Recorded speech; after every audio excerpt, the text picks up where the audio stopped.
because I'm hoping to get some soon. Okay?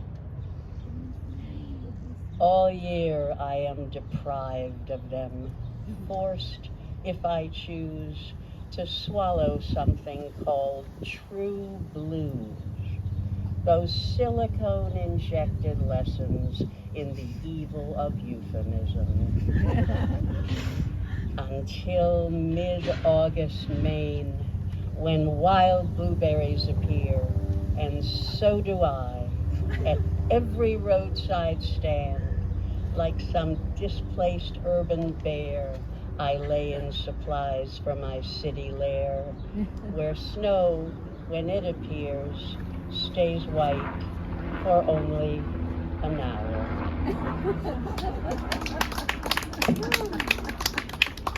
I should also say thank you to all of my Broadstone, some of my Broadstone buddies. Thank you to my friend, fearless leader, and thank you to Larry for coming again to New York. I don't know if you love New York more than you love us, but it doesn't matter.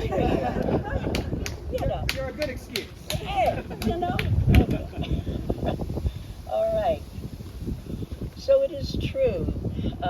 This insubstantial pageant, some of you know, is a phrase that comes from the exquisite speech of Prospero's in The Tempest, when he kind of compares the limited magic of the theater to the limited magic of life, this insubstantial pageant. We are such stuff as dreams are made on, and our little life is rounded with a sleep. So I'm going to start with a poem that is only language from Macbeth. That's it. And Macbeth and Lady Macbeth, and it's called Hell is Murky 2020. A little water clears us of this deed. Will all great Neptune's ocean wash this blood clean from my hand? Wash your hands, put on your nightgown, look not so pale. What will these hands ne'er be clean? Here's the smell of the blood still. All the perfumes of Arabia will not sweeten this little hand. What need we fear? Who knows it, when none can call our power to account?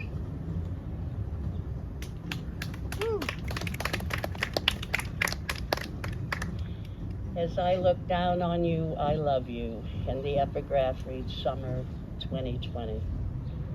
As I look down on you, I love you, from my back balcony on your communal roof. I view where you've placed a rectangular table so humans can dine together socially at a distance after 7. First, you prepare the barbecue and set the table. I like to watch you turn each piece of chicken. Then a salad bowl appears, and then the wine. Other humans now relishing the time. Tall, lean, and elegantly graying, Anthony Bourdain or Prospero. 3 nights a week you create the feast, which lasts beyond the dark until it disappears.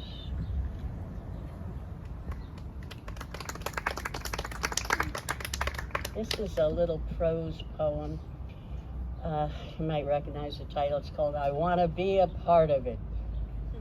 On the number 1 train, an older man plays his horn and a recorded music box while holding a cup for contributions. Down the aisle, from the other end, comes a young man with no legs, propelling his chair. "How you doing, Alex?" asks the older man with a horn. "Hey, it's New York," answers the young man with no legs. The older man nods and plays, "If I can make it here, I'll make it anywhere." That is the truth, actually. I don't usually say it really happened, but it really happened. Naturally, in a book like this, you have to have a poem, I guess, called Costumes, so here it is.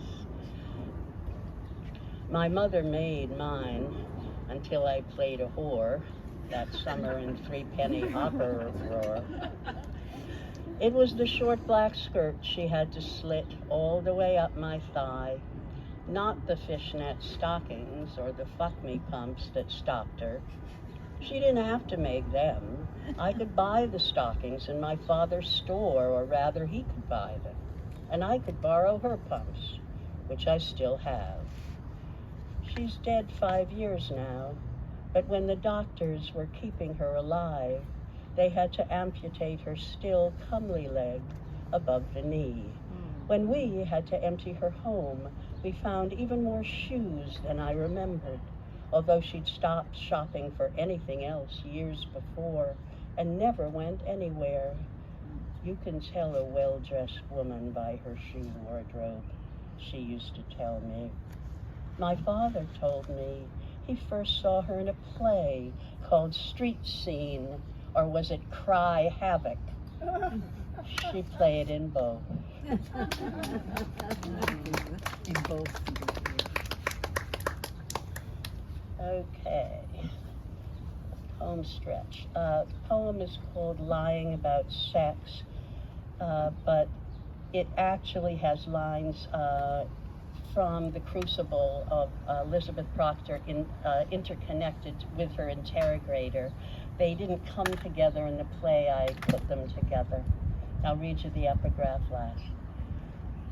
I thought I saw my husband, Abigail Williams, somewhat turning from Goody Proctor. My husband is a good and righteous.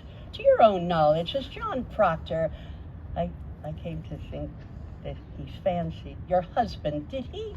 My husband is a goodly. Then he did not. He is a goodly. Has John Proctor ever committed the crime?